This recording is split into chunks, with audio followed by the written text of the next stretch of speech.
하나님의 말씀은 창세기 3장 14절 15절입니다.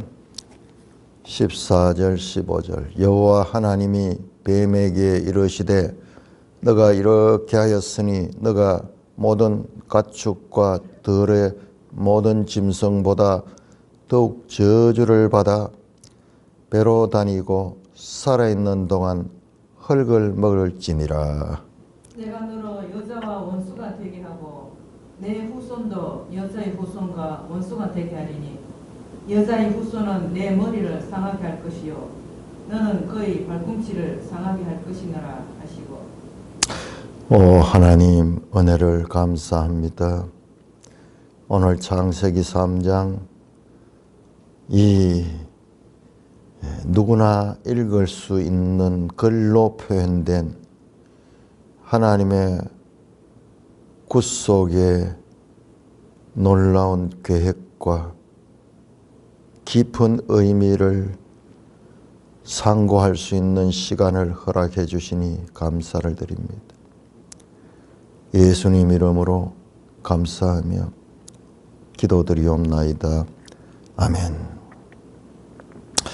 우리가 어제 창세기 3장 1절에서 13절까지 보니 죄가 이제 들어왔습니다. 죄가 들어왔습니다. 그 결과 죄가 들어오자 어떻게 됐냐?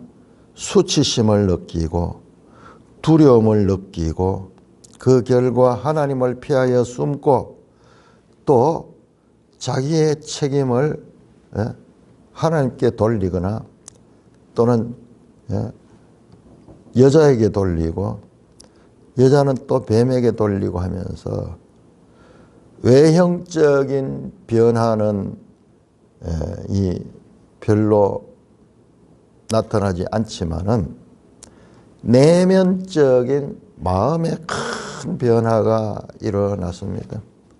그리고 우리가 살면서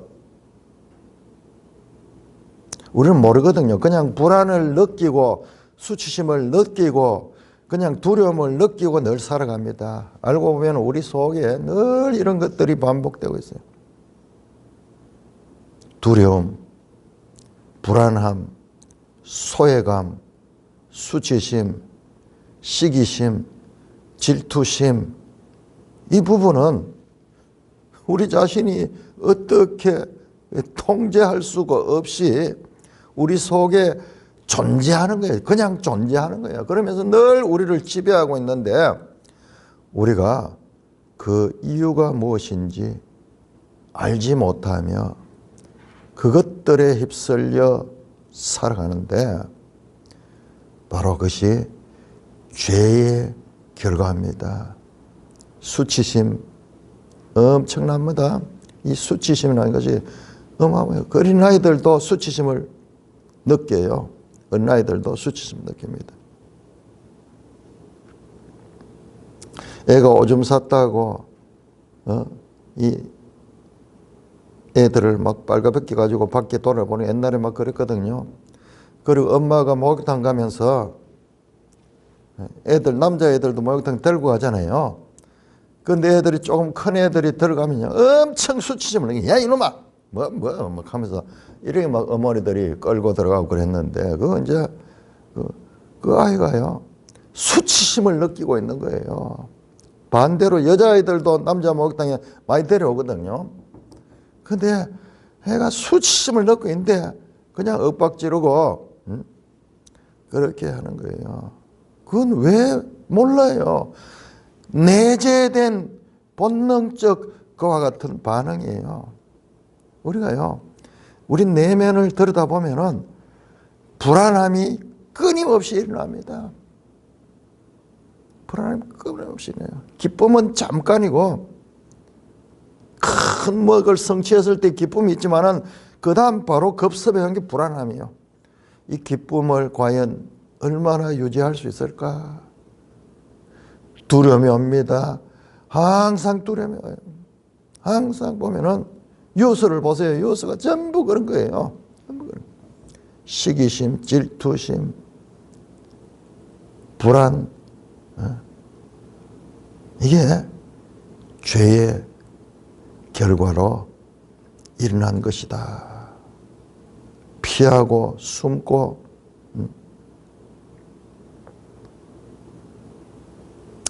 뱀이 처음 동산에 나타날 때 뱀은 발로 걷고 말을 한 것으로 보입니다. 왜냐 그러면은 이 뱀이 저주를 받아가 오늘처럼 땅을 그렇게 뱀은 다른 동물들하고 다리가 없잖아요. 다리가 없잖아요. 원래는 다리가 있었는데 배로 다니는 그런 동물이 되었습니다. 여러분 이 창세기를 깊이 연구를 하면요.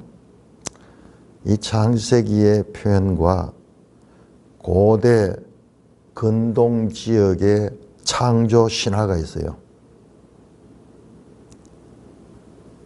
창세기하고 내용을 듣다 보면 별로 닮은 건 없는데 언뜻 보면 등장 인물이나 이런 것들이 아주 비슷하게 생긴 에누마 엘리시 또는 길가메시 서사시 같은 아주 오래된 점토판에 기록되어 있는 그 고대 근동 신화들이 있습니다. 언뜻 보면요, 그거하고 닮은 것이 있어요. 거기에 등장하는 티아마트라는 이게 여신이에요, 여신. 그런데 이게 혼돈과 악의 세력, 아마 바다의 신이 바다의 신. 이게 뱀의 모습을 가지고 있어요. 뱀의 모습. 그는 뱀을 닮은 악마 괴물을 낳기도 합니다. 그는 걸어다니는 뱀으로 표현되기도 해요. 그 점토판 같은 게 남아있어요.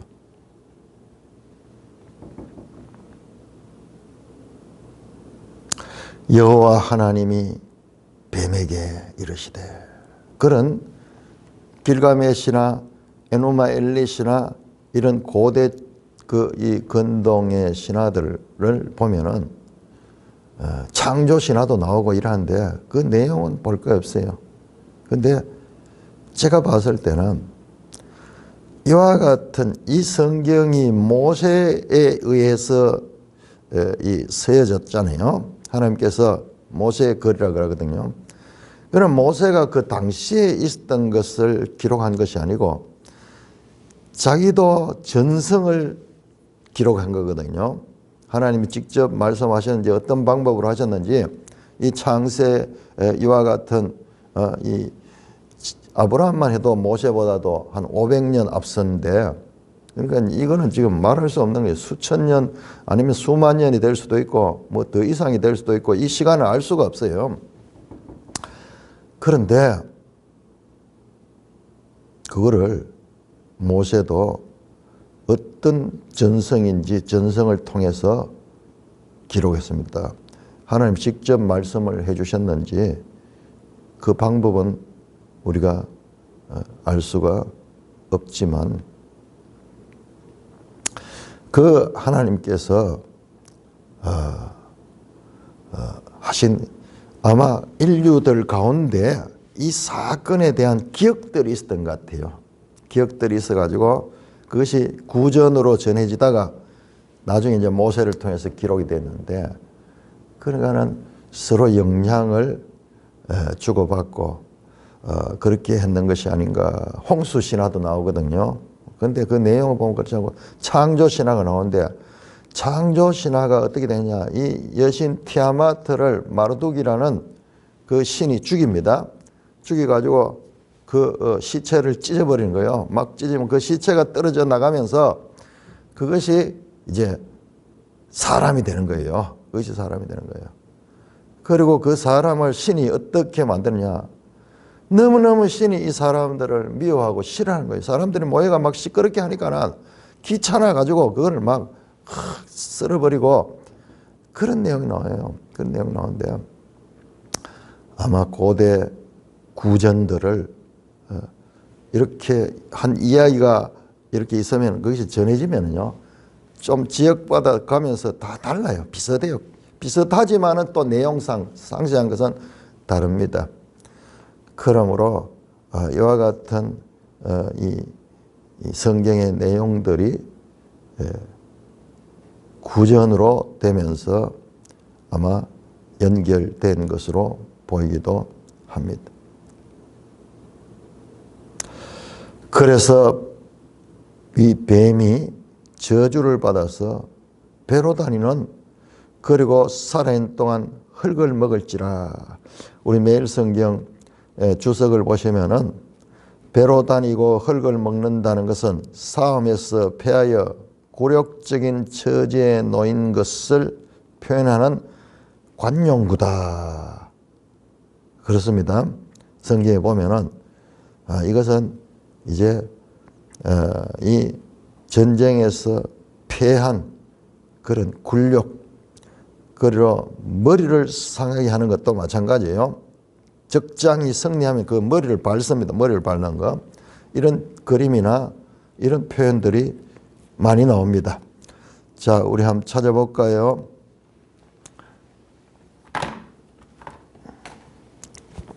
시편 72편 9절.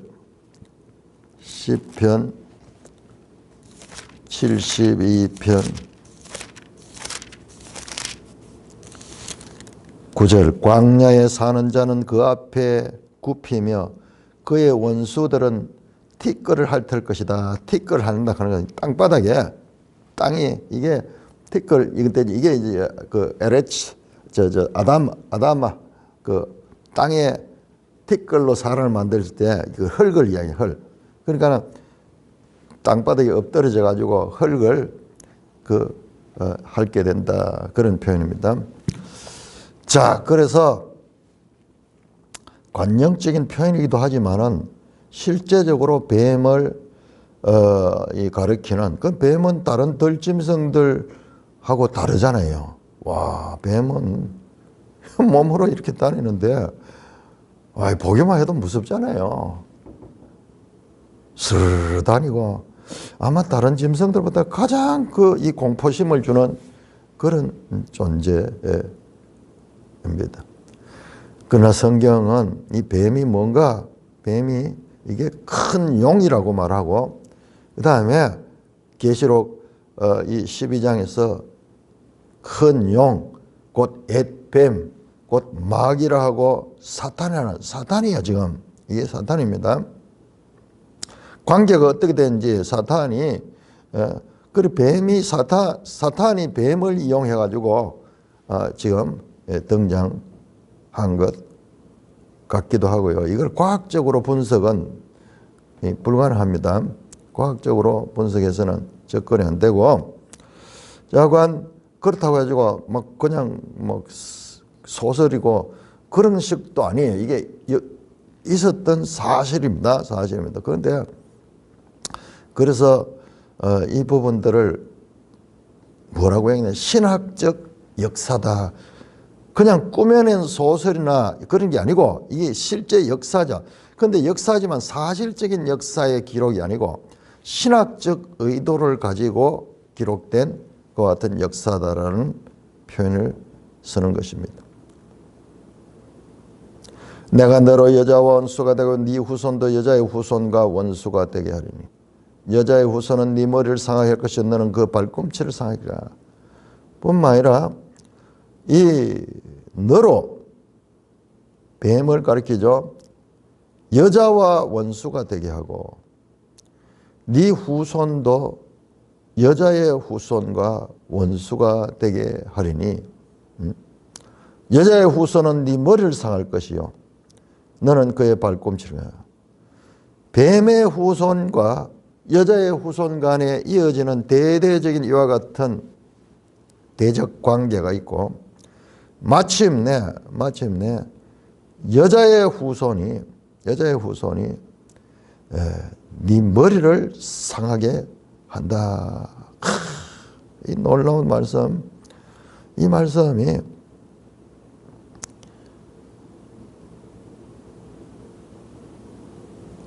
갈라디아 4장 4절에 예수님이 때가 참에 예수님께서 여자에게 나셨다 그렇게 표현합니다. 여자의 후손으로 예수님이 등장합니다. 뿐만 아니라 로마서 16장 20절은 예수님이 뱀의 머리를 상하게 하신다고 말씀합니다. 한번 볼까요? 로마서 16장 20절. 로마서 16장 20절. 평강의 하나님께서 속히 사탄을 너희 발 아래 상하게 하시리라. 너희 발 아래니까는 하나님께서 하나님의 백성들의 그 여자의 후손이 뱀의 머리를 상하게 하고 그 여자의 후손에 속한 자들도 그와 같은 일에 참여하게 된다. 예수님께서 누가복음 24장 44절에서 모세의 글, 선지자의 글, 시편, 구약성경을 가리킵니다. 구약성경 전체가 내게 대하여 기록했다. 내게 대하여 기록했다. 그런데 어디 무슨 예수님에 대한 기록이 어디 있습니까? 몇 군데 뭐 이사야서의 그런 예언들 처녀가 애를 낳아가지고 그 임마누엘을 할 것이다. 또는 베들레헴에 탄생할 것이다. 뭐 이런 구약 성경 가운데 아주 소수의 그런 예수님의 탄생에 관한 예언들이 있는 정도인데 너무 과장이 심하지 않은가? 이 성경 전체가 내게 대하여 말했다 그러는 거예요. 우리 그 말씀을 제대로 이해를 못하는데 바로 이거예요. 이 모든 것들이 바로 예수님께서 사탄을 멸하시고 죄를 이 땅에서 제거하시고 뱀의 머리를 상하게 하는 것은 이것은 치명상이에요. 이건 다시는 뱀이 활동하지 못하도록. 발꿈치를 상하게 되는 일을 하면서 이게 오늘날 모든 신학자들이 동의하는 것이 바로 이게 십자가 예수님의 사역을 가리킵니다. 십자가에서 예수님의 사역을 가리킵니다. 모든 죄의 원인자인 마귀, 그럼에도 불구하고 여자의 후손을 보내서 그 죄에 빠진 인생들을 구원하시고자 하는 하나님의 은혜, 그 하나님의 은혜가 여기서 지금 선포되고 이 창세기 3장 15절을 원역사라고 하는 원역사가 아니고 원복음. 원역사는 원역사 프로토 히스토리 원역사 장 1에서 11장까지 그 다음에 원복음 장 3장 15절입니다. 15절. 이 말이 어떻게 예수님을 가리키는 것으로 알 수 있는가? 이게 이제 성경을 보면 알게 돼요. 성경을 보면 알게 되고. 갈라디아 4장 우리 한번 찾아볼까요? 갈라디아 4장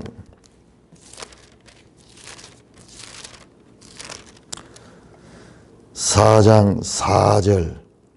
때가 참에 하나님이 그 아들을 보내사 여자에게 나게 하시고 율법 아래 나게 하신 것은 율법 아래 있는 자들을 속량하시고 율법 아래 죄인된 자들을 값을 치르고 그들을 구원하시고 우리로 아들의 명분을 얻게 하리라. 그래서 그리스도인들을 하나님의 아들이 될 수 있도록 하시는 분이 바로 때가 참에 하나님이 보내신 그 아들이야.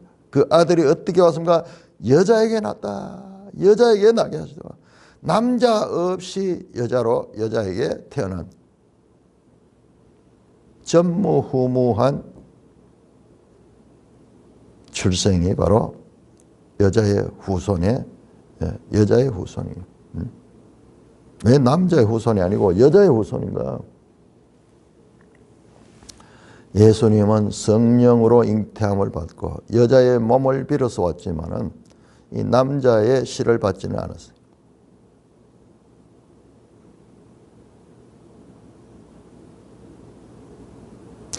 로마서 5장을 보겠습니다. 로마서 5장 어제 본데 여러분 이 내용 이 이야기 짧은 이야기잖아요.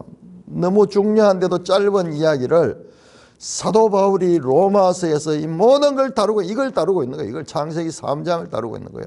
창세기 3장.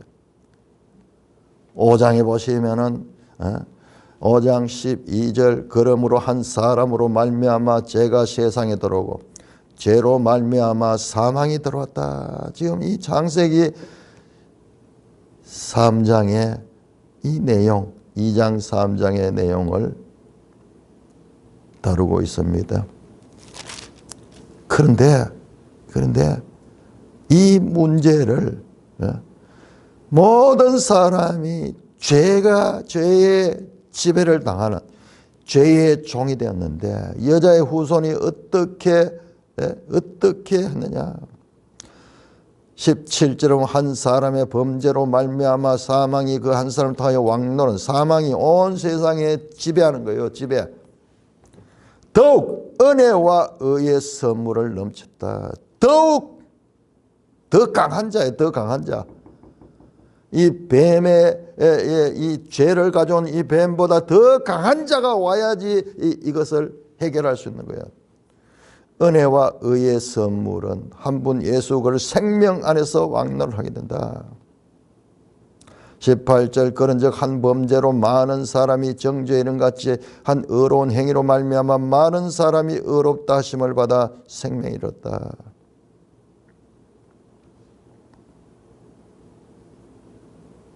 20절에 율법이 들어온 것은 범죄를 더하게 하려 함이라. 그러나 죄가 더한 것이 은혜가 더욱 넘쳐 죄보다도 은혜가 더 큰 거예요. 더 강한 거예요.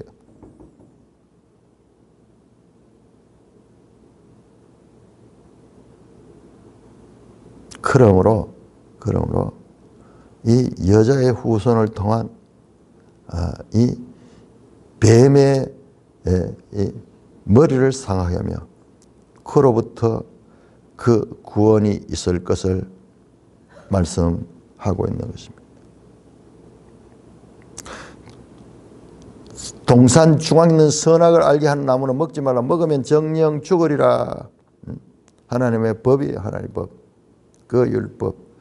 그로 말미암아 그 율법을 어긴 죄로 말미암아 죽게 된 인생들을 여자의 후손이 구원할 것을 말씀합니다. 이 짧은 한 말씀이 이 신약 성경 전체에 바로 예수님의 사역의 본질을 가리키는 것입니다.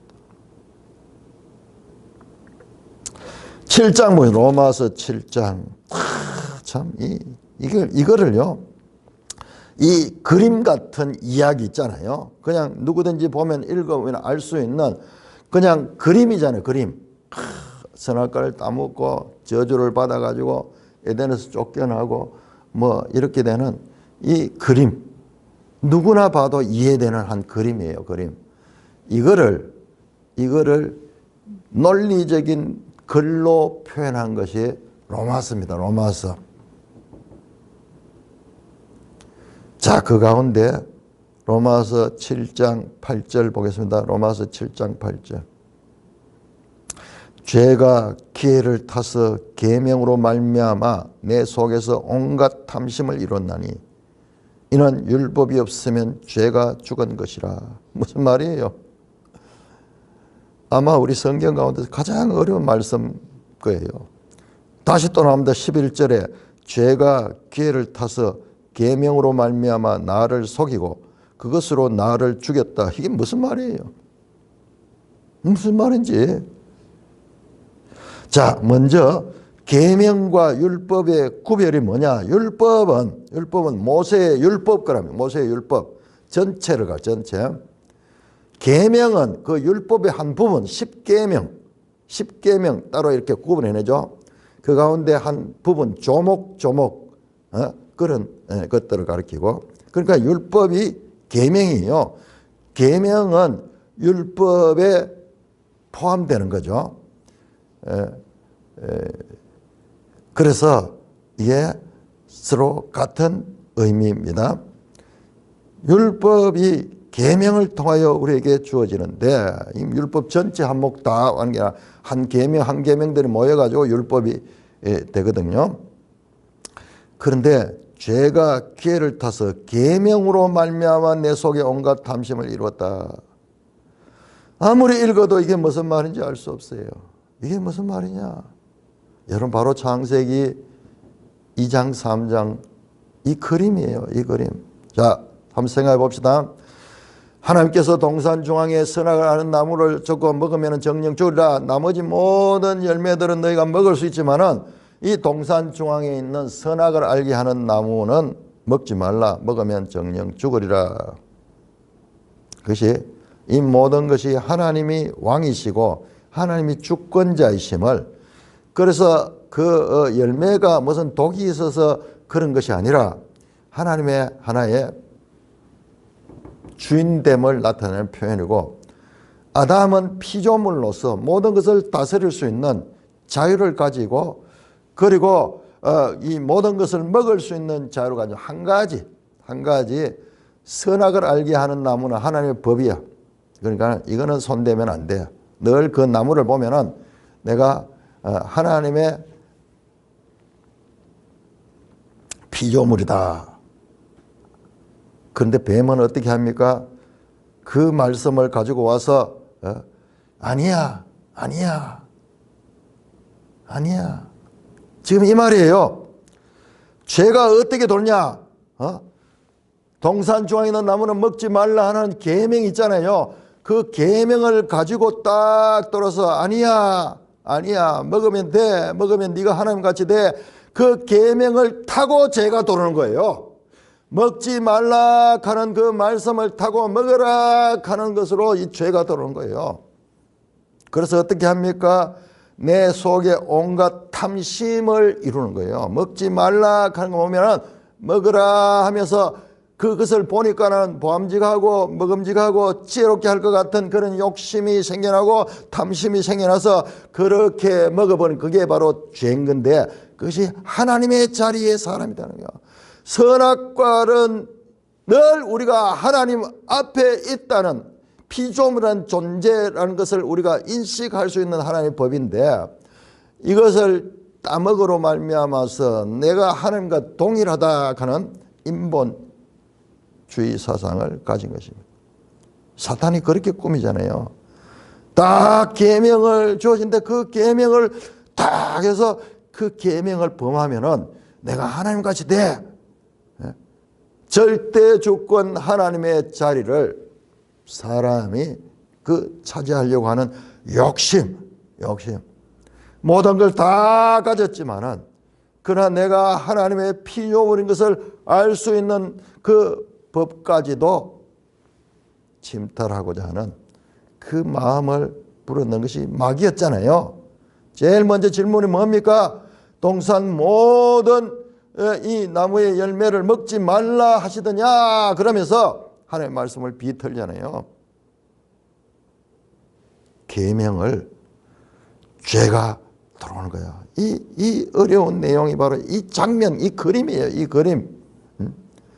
지금 여기서 죄를 인격적으로 표현했잖아요. 마치 창세기 3장에 뱀을 인격적으로 표현했듯이 죄가 어떻게 작동하는가. 11절도 마찬가지입니다. 죄가 기회를 타서 계명으로 말미암아 나를 속이고. 이게 도대체 무슨 말이냐. 계명이 탁 돌아오면요, 그 계명을 타고 들어오는 거예요. 이게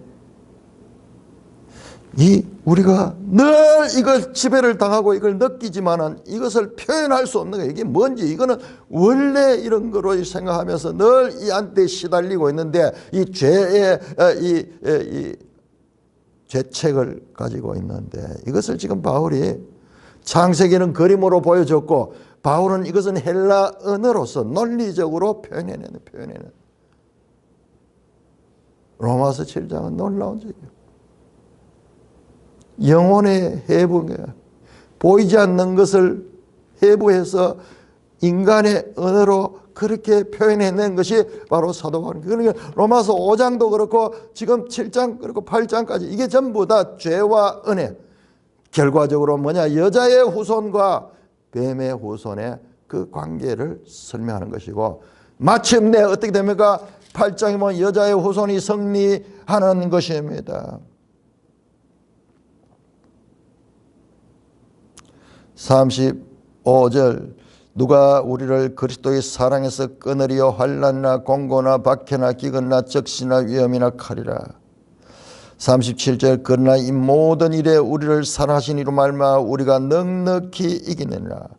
내가 확신하노니 사망이나 생명이나 천사들이나 권세들이나 현재이나 장래이나 능력이나 높음이나 깊음이나 다른 어떤 피조물로 우리를 주 예수 그리스도 안에 있는 하나님의 사랑에서 끊을 수 없다. 이 하나님의 이 창세기 3장 여자의 후손이 뱀의 머리를 상하게 하고 그 죄인들을 구원하실 그 말씀을 이 그림을 이것을 언어로 그렇게 그려내서 하나님의 구원의 비밀, 그 은혜의 비밀을 모든 사람이 알 수 있도록 기록한 것이 바로 로마서입니다.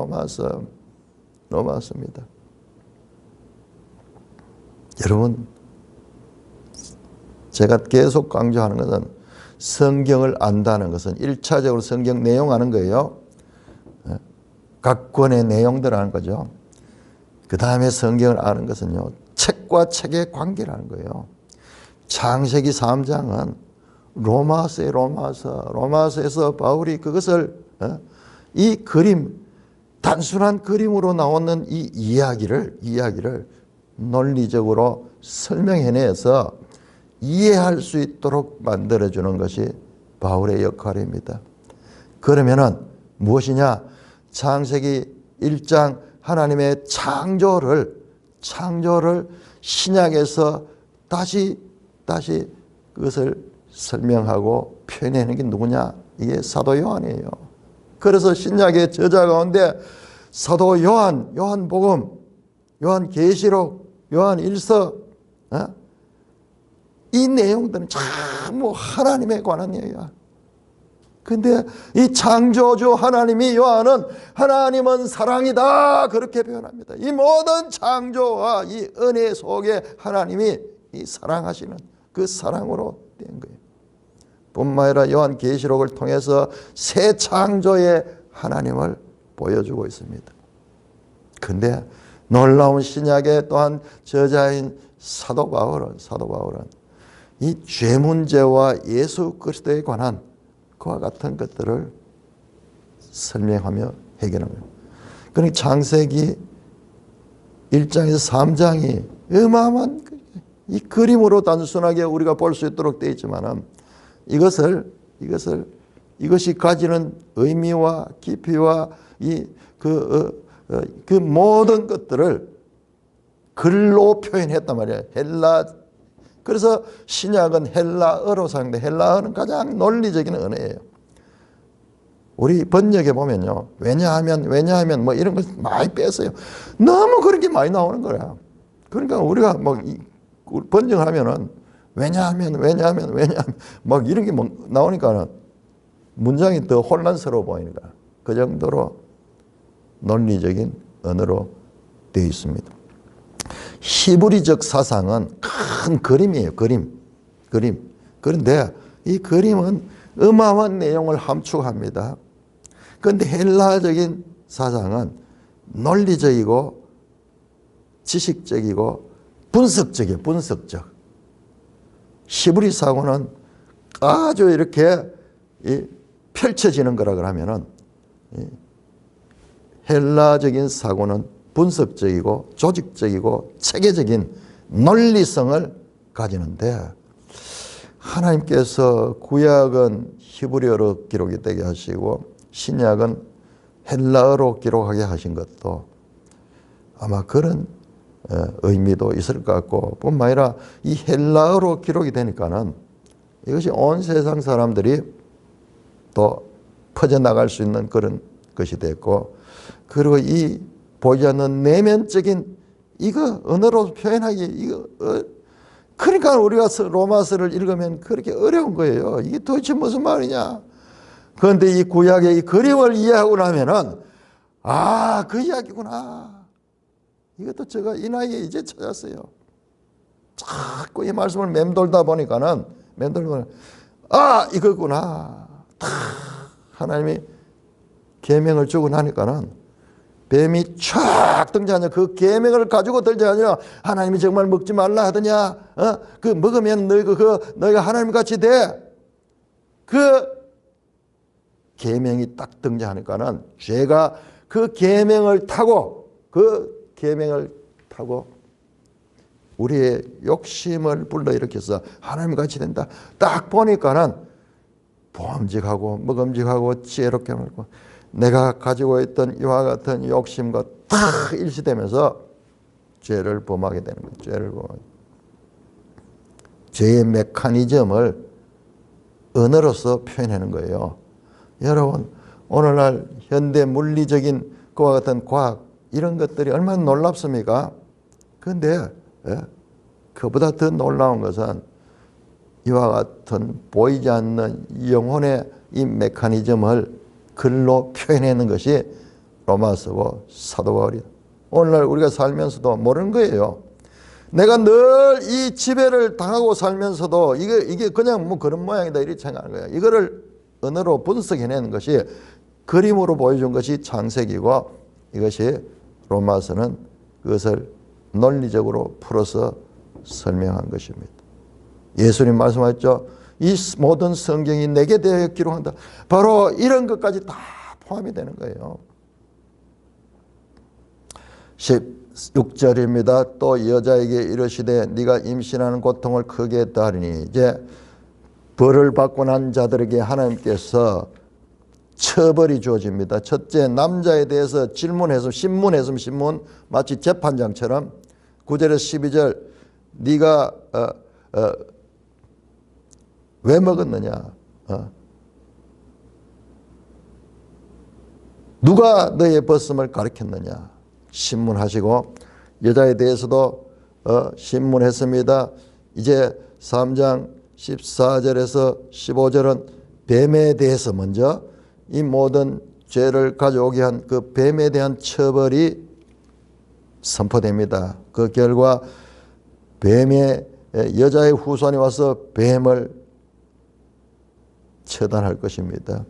그 다음에 이제 3장 16절에서는 여자에 대한 저주가 선포됩니다. 또 여자에게 이르시되 자 이제는 이 처벌 죄에 대한 벌을 줍니다.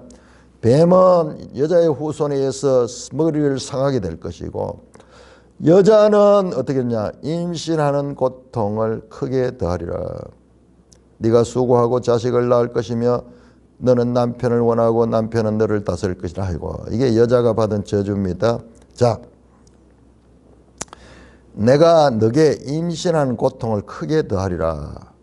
원래는 출산할 적에 출산하고 임신하고 출산하는 그러니까 우리는 남자들은 그냥 출산만 생각했는데 지금 보니까 그게 아니고 임신의 과정 전체 10달 과정 전체가 힘들잖아요. 그 임신의 고통을 더하리라. 이것은요 크게 더하리라. 다른 짐승들 보면은 출산하는 게 그렇게 어렵지 않아. 그냥 뭐 툴툴툴툴 털어뿌리고 출산하고 그런 경우를 많이 보는데 사람은 그렇지 않죠. 그러면 원래 임신하는 고통이 없었던 것은 아닌 것 같아요. 더한다 그래. 더한다. 원래보다도 훨씬 가중된다. 그래서 자녀를 낳을 때 네가 수고하고 자식을 낳게 될 것이다. 자식을 낳습니다. 정령 죽으라 그랬는데 자식을 낳아요. 맞습니다. 죽습니다. 그러나 죽기 전에 자식을 많이 낳아요. 근데 죽어요. 나중에는. 그 자식도 또 살아요. 또 죽어요. 또 살아요. 끊임없이 죽음의 지배 속에서 자식을 놓으면서 이 역사가 이어지고 있는 거예요. 그러니까 예수님의 재림의 때까지 이 땅은 끊임없는 죽음과 생명의 연속이 되는 것입니다. 자, 두 번째로 너는 남편을 원하고 남편은 너를 다스릴 것이라 하시고, 이게 무슨 말이냐? 이 여자가 남편을 원하다 하는 이 말은 영어 성경에 보면은 니보가 삼키려고 하는 거예요. 남편을 삼키려고 한다. 남편을 지배하려고 하고 남편을 통제하려고 합니다. 남편은 너를 다스린다. 마샬이 왕이 통치하는 거거든요. 그래서 남편과 그 아내 가운데 서로 주도권을 두고 그렇게 이 다투게 될 출산의 고통과 남편과의 주도권을 다투려고 하는 그와 같은 것을 저주로 주고 있습니다. 그 다음에 아담에게 이르시되 17절 아담에 대한 형벌입니다. 네가 네 아내의 말을 듣고 내가 네게 먹지 말라 한 나무의 열매를 먹었은즉 땅은 너로 말미암아 저주를 받고 너는 네 평생에 수고하여 그 소산을 먹으리니 땅이 네게 가시덤불과 은근키를 낼 것이라. 네가 먹을 것은 밭의 채소인즉 네가 흙으로 돌아갈 때까지 얼굴에 땀을 흘려 먹을 것이다. 너가 그것에서 취함을 입었음이라. 너는 흙으니 흙으로 돌아갈 것이라 하시니. 참 이건 논리적 일관성입니다. 흙으로 지음을 받았던 사람은, 남자는, 아담은 흙으로 지음을 받았다. 여자에게는 그 이야기는 아니에요.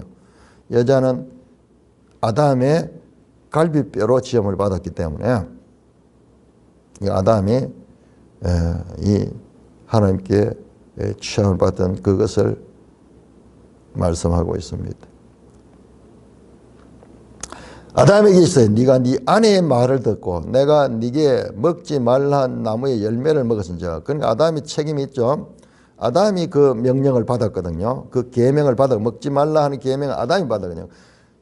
순서로 보면은 그때 하와는 없었어. 땅은 너로 말미암아 저주를 받고 너는 평생 수고해야 소산을 거야. 그 이전에는 아마 수고 없이 그냥 경작하고 이러한데 어려움이 없었던 것 같아요. 그런데 지금 농사를 지어보면은 약을 치지 않고는 농사를 지을 수가 없습니다. 왜냐 그러면 끊임없이 그게 병충해들이 나와요. 약 치지 않고 무농약으로 한다고 하면은 나중에 추수할 게 아무것도 없어요. 뿐만 아니라 땅이 네게 가시덤불과 은근키를 낼 것이다. 잡초들이 막 나면서 가시덤불이 나고 실제적인 이게 문자적으로 이렇게 농사를 짓지 않으면요 이와 같은 가시덤불과 은근키가 나고 잡초들이 나서 농사를 지을 수가 없어요. 그래서 농사는 뭐냐? 풀과의 전쟁이에요. 끊임없이 곡물을 얻기 위해서는 다른 풀들을 뜯어내야 돼, 뽑아내야 돼. 평생 땅에 기고 살아야 돼. 오늘날은 많이 농업 기술이 발전해가지고 여러 가지 약품이나 이런 걸 쓰지만 옛날엔 어른들은 밭에서요 어떻게 하냐 기 다녀서 늘 특히 여자들은 밭에 가서 기 다녀서 그 밭의 잡초를 다 일일이 손으로 뽑아내는데 자고 일어나면은 또 자라고 있고 비가 오고 나면은 또 확 자라고 있고 일생 그 밭에 열매들을 먹으려고 그러면은 그 밭에서 기어다녀야 돼요. 땀을 흘려야 돼요. 수고를 해야 돼요. 그냥 주는 게 아니라 땅이 끊임없이 가시덤불과 은근키를 내어서 그 먹을 것을 얻기 위해서는 수고를 해야 될 그와 같은 것입니다. 뿐만 아니라 네가 흙으로 돌아갈 때까지 얼굴에 땀을 흘려야 먹으리라. 먹고 살기 위해서 끊임없이 노력해야 되는, 내가 수고해야 되는 그 현실. 네가 그것에서 취함을 얻었으면 너는 흙이니 흙으로 돌아갈 것이다. 여기서 흙은요, 아파르 먼지에 먼지니까 먼지로 슈브 돌아간다. 네가 흙에서 나왔다. 네가 흙으로 돌아갈 때까지. 여기에서는 아담마야, 아담. 아담이 흙이에요. 아담이나 아담마 같은 흙을 가리킵니다. 그 다음에 여기서 나오는 흙이니 흙으로 돌아가. 여기는 같은, 우리 번역은 같지만 이건 아파르 먼지에 먼지, 티끌. 예.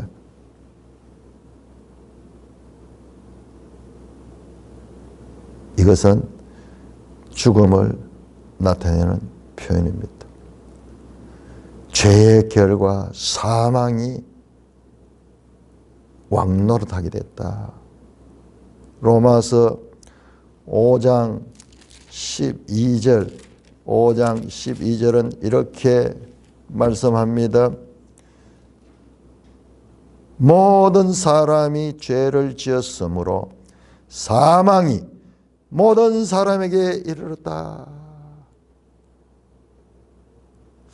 최근에 제가 보니까는 어떤 성경 신학자가 원죄론을 부인하는 글을 썼어요. 그분이 보통 사람이 아니에요. 아주 우리 개혁주의의 아주 유명한 성경 신학자인데, 자, 원죄론 그러면은 아담의 죄가 우리에게 그냥 이어받았다. 아담의 죄가 우리가 그대로 이어받았다. 그래서 태어나자마자 우리가 죄인으로 태어난다. 그것이 이제 원죄론이잖아요. 죄의 유전. 죄의 유전. 그런데 여기 이 본문을 가지고, 이 본문이 원죄론을 가리키는 말씀 같거든요. 한 사람을 말미암아 죄가 세상에 들어오고 죄로 말미암아 사망이 들었다. 이와 같이 모든 사람이 죄를 지으면서 사망이 모든 사람이 이르렀다. 자, 여기 후반절은 뭐예요? 모든 사람이 자기가 죄를 지어서, 아담의 죄가 아니라 모든 사람이 죄를 지었기 때문에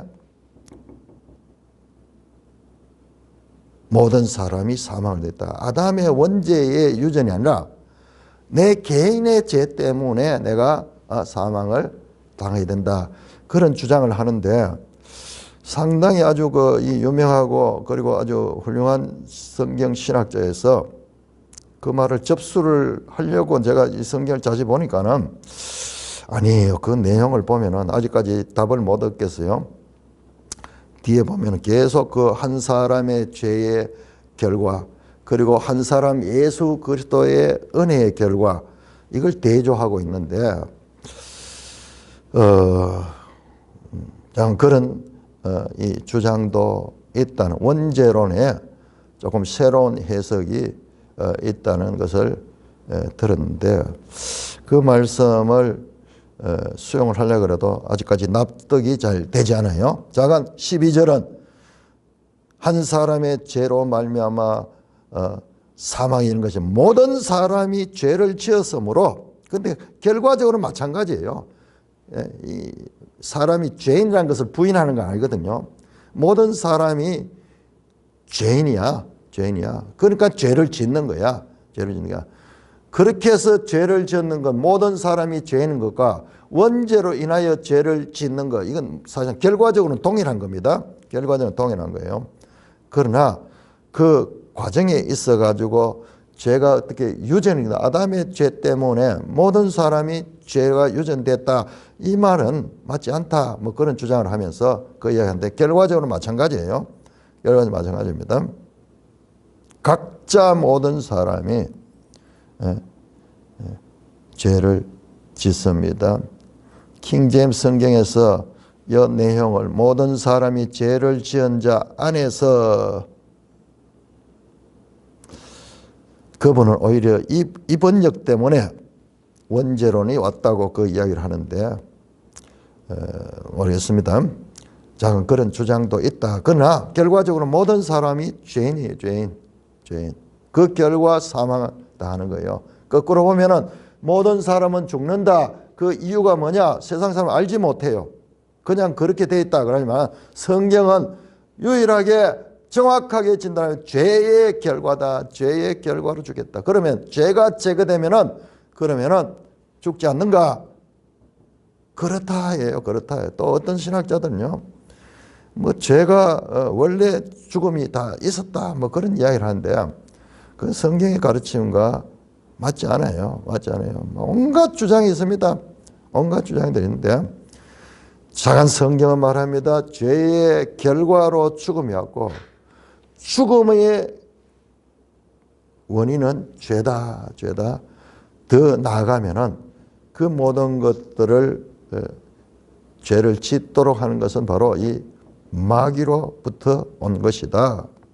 그래서 계시록에 최종적으로 마귀가 불못에 던져지는 것으로 이 구속이 완성이 됩니다. 구속이 완성이 됩니다. 30절입니다. 30절. 자, 오늘 여기까지 하겠습니다. 여기까지. 찬송가 63장입니다.